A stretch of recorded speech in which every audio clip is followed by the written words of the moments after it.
नमस्कार। आप सुन रहे हैं न्यूज ब्लैक एंड व्हाइट, आपकी खबर आपकी बात। देश विदेश के मुख्य समाचार।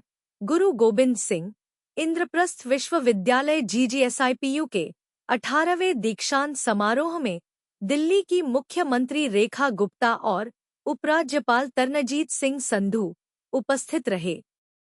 दीक्षांत समारोह में मुख्यमंत्री रेखा गुप्ता ने छात्रों का उत्साहवर्धन करते हुए कहा कि आज के युवा प्रधानमंत्री नरेंद्र मोदी के विकसित भारत 2047 के संकल्प को सिद्ध करने वाली सबसे बड़ी शक्ति हैं। युवाओं की शैक्षणिक सफलता और नवाचार ही भारत को वैश्विक मंच की नई ऊंचाइयों पर ले जाएगा। मुख्यमंत्री ने स्नातक की उपाधि प्राप्त करने वाले 26,000 छात्रों को डिग्री और मेडल प्रदान करके उनके उज्जवल भविष्य की कामना की। नोएडा विलेज रेजिडेंट्स एसोसिएशन नोवरा के पदाधिकारियों और विधायक पंकज सिंह ने शहर के ग्रामीण क्षेत्रों के विकास के लिए अहम बैठक में रायपुर से छपरौली तक पुश्ता रोड पर एलिवेटेड रोड हाईवे निर्माण का प्रस्ताव रखा गया, जिसे आगे यमुना एक्सप्रेसवे से जोड़ने की योजना है। विधायक पंकज सिंह ने कहा कि इस परियोजना को जल्द क्रियान्वित कराने का प्रयास किया जाएगा और यह सड़क शहर के विकास में मील का पत्थर साबित होगी। नोएडा विलेज रेजिडेंट्स एसोसिएशन अध्यक्ष डॉक्टर रंजन तोमर ने कहा कि इस पहल से ग्रामीण क्षेत्रों के समग्र विकास के लिए मजबूत रोड मैप तैयार हुआ है। नोवरा उपाध्यक्ष अजय चौहान और महासचिव पुनीत राणा ने भी परियोजना को क्षेत्र के लिए बेहद लाभकारी बताया।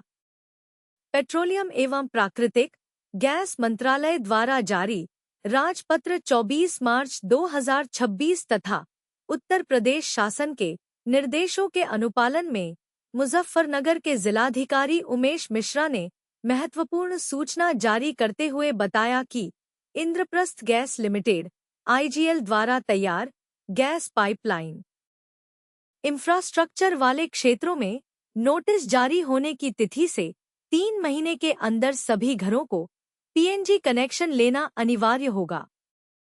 निर्धारित समय सीमा के बाद ऐसे घरों में LPG गैस सिलेंडर की सप्लाई बंद कर दी जाएगी।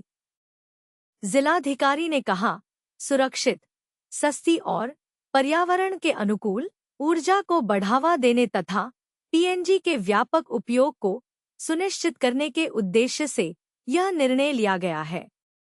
हरियाणा लोक भवन में राज्यपाल प्रोफेसर असीम कुमार घोष को वर्ष 2024-25 की रिपोर्ट को सेवा का अधिकार आयोग के मुख्य आयुक्त TC गुप्ता द्वारा सुपुर्द किया गया। राज्यपाल ने कहा कि निर्धारित समय अवधि में आमजन तक सरकारी सेवाएं उपलब्ध करवाने में हरियाणा देश के अग्रणी राज्यों में शामिल है, जो कि हम सबके लिए गर्व की बात है।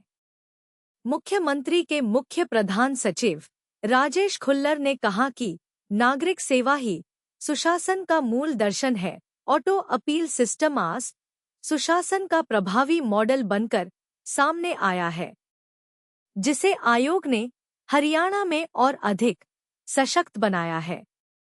बिहार में पंचायतों को अधिक पारदर्शी और सुलभ बनाने के लिए पंचम पंचायत असिस्टेंट एंड मैसेजिंग नामक WhatsApp आधारित चैटबॉट डिजिटल टूल भारत सरकार द्वारा लॉन्च किया गया है। यह डिजिटल टूल पंचायत प्रतिनिधियों, कर्मचारियों और आम लोगों को योजनाओं, सेवाओं और प्रशिक्षण से संबंधित सभी आवश्यक जानकारी मोबाइल पर तुरंत उपलब्ध कराएगा, जिसके माध्यम से किसी भी पंचायत से जुड़ी हर जरूरी जानकारी अब सीधे मोबाइल पर कुछ ही पलों में प्राप्त की जा सकती है। पंचायती राज विभाग इससे अपनी योजनाओं को जल्द ही इंटीग्रेट करेगा।